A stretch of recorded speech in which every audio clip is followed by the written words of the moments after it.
Un día como hoy, hace 58 años, que una noticia abría a esa mujer las puertas de la historia. El penosísimo deber de informar al pueblo de la República que a las 20:25 horas ha fallecido la señora Eva Perón, jefa espiritual de la nación. La muerte de Eva Perón, en su desenlace último, no tuvo más que 10 testigos.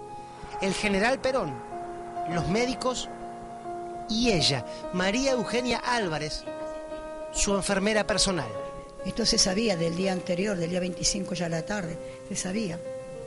No sabíamos que la señora estaba en un estado grave, los médicos sabían y hablaban mucho con el general.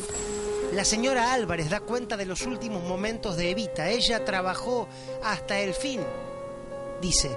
Siempre trabajó, siempre daba directivas o llamaba a alguien en especial, había que llamarlo, hablaba los momentos que creía conveniente con el señor Renzi que estaba ahí, lo llamaba porque ayudaba en eso su secretario, pero siempre dando órdenes para la fundación.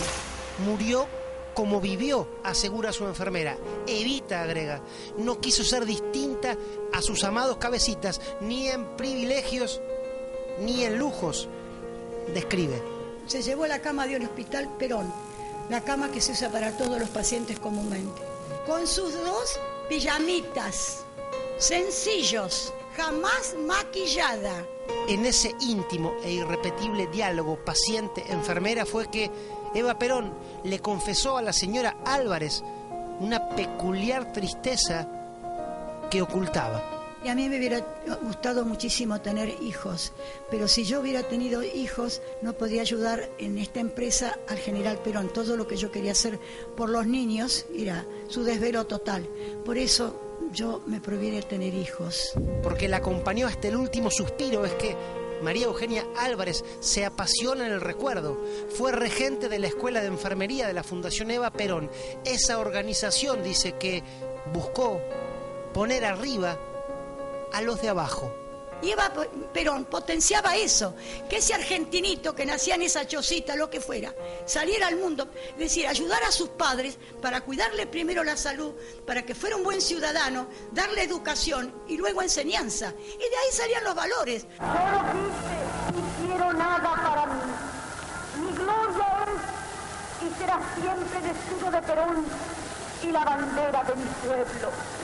Y aunque dije en el camino jirones de mi vida, yo sé que ustedes recogerán mi nombre y nos llevarán como bandera a la victoria.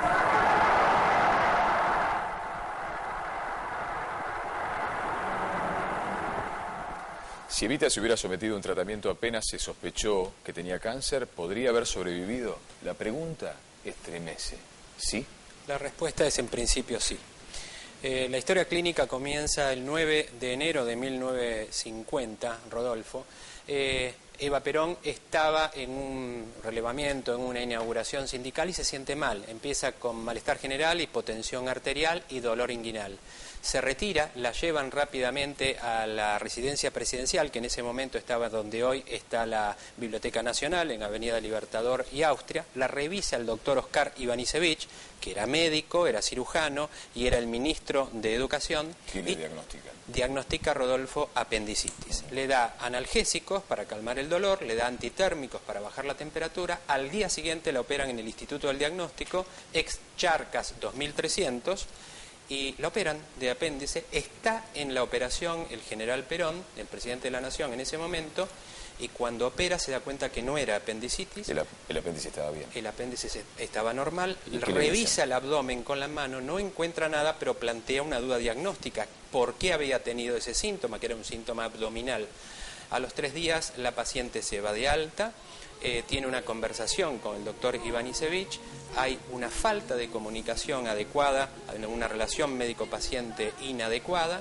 Eva a las 2 semanas sigue trabajando en la Fundación Eva Perón y ahí sigue un tiempo hasta que llegamos al próximo hito, que es en septiembre. Más de un año después.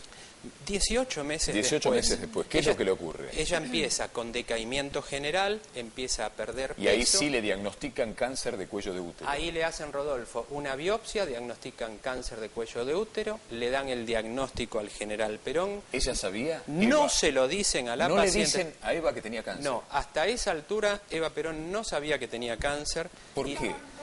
Decidieron no decírselo. Es muy ¿Es discutido, conveniente, es tema como de... médico, es conveniente no decírselo? Más allá del personaje histórico que analizó. No, Rodolfo, hay que ver que estamos 60 años atrás. Pero Juana, que fue la mamá de Eva Perón, en su momento le dijeron que tenía la misma enfermedad. Ivanišević la operó y Juana, la mamá de Eva Perón, sobrevivió a Eva Perón. Quiere decir que acá podía haber un diagnóstico precoz y una cirugía precoz. ¿Cuándo la operan por segunda vez, Doc? El 6 de noviembre de 1951 la operan en el Policlínico Presidente Perón de Avellaneda y acá hay una historia terrible. Primero, ¿en qué consistió la operación? Es una operación que se llamaba de Wertheim-Meigs, en el cual se saca el útero, los anexos, que son la parte que rodea los ovarios y todos los órganos que pudieran estar tomados por el tumor. ¿Ella supo quién la había operado? No. ¿Quién la operó? Acá hay una historia realmente fascinante. El doctor Albertelli, que era el que acompañó a Eva Perón en la residencia presidencial, que era ginecólogo y tal vez era el que la tenía que operar, no fue el que la operó.